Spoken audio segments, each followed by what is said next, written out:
حالانکہ ایجوکیٹڈ پڑھی ہوئی لڑکیاں.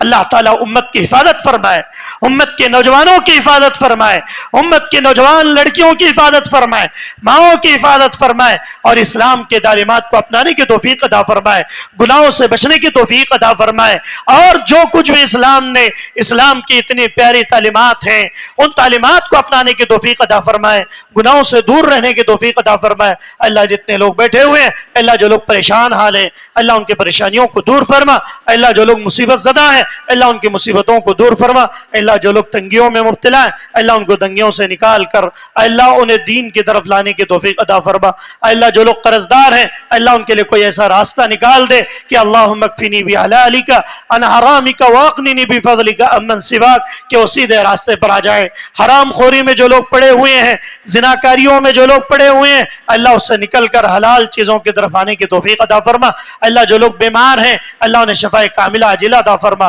اللہ جن کے والدین اس دنیا سے جا چکے ہیں اللہ تو انہیں جنت الفردوس میں اعلیٰ مقام نصیب فرما. اللہ جن کے والدین اس دنیا میں موجود ہیں اللہ تو انہیں ان کی خدمت کرنے کی توفیق عطا فرما. اللہ والدین کو اللہ صحت و تندرستی نصیب فرما, اللہ صحت و تندرستی نصیب فرما. اللہ جب تک اس دنیا کے اندر زندہ رکھ اللہ عزت کی زندگی نصیب فرما. اللہ جب اس دنیا سے جانا ہو تو کلمہ شہادت نصیب فرما. آمین. والسلام علیکم ورحمۃ اللہ وبرکاتہ.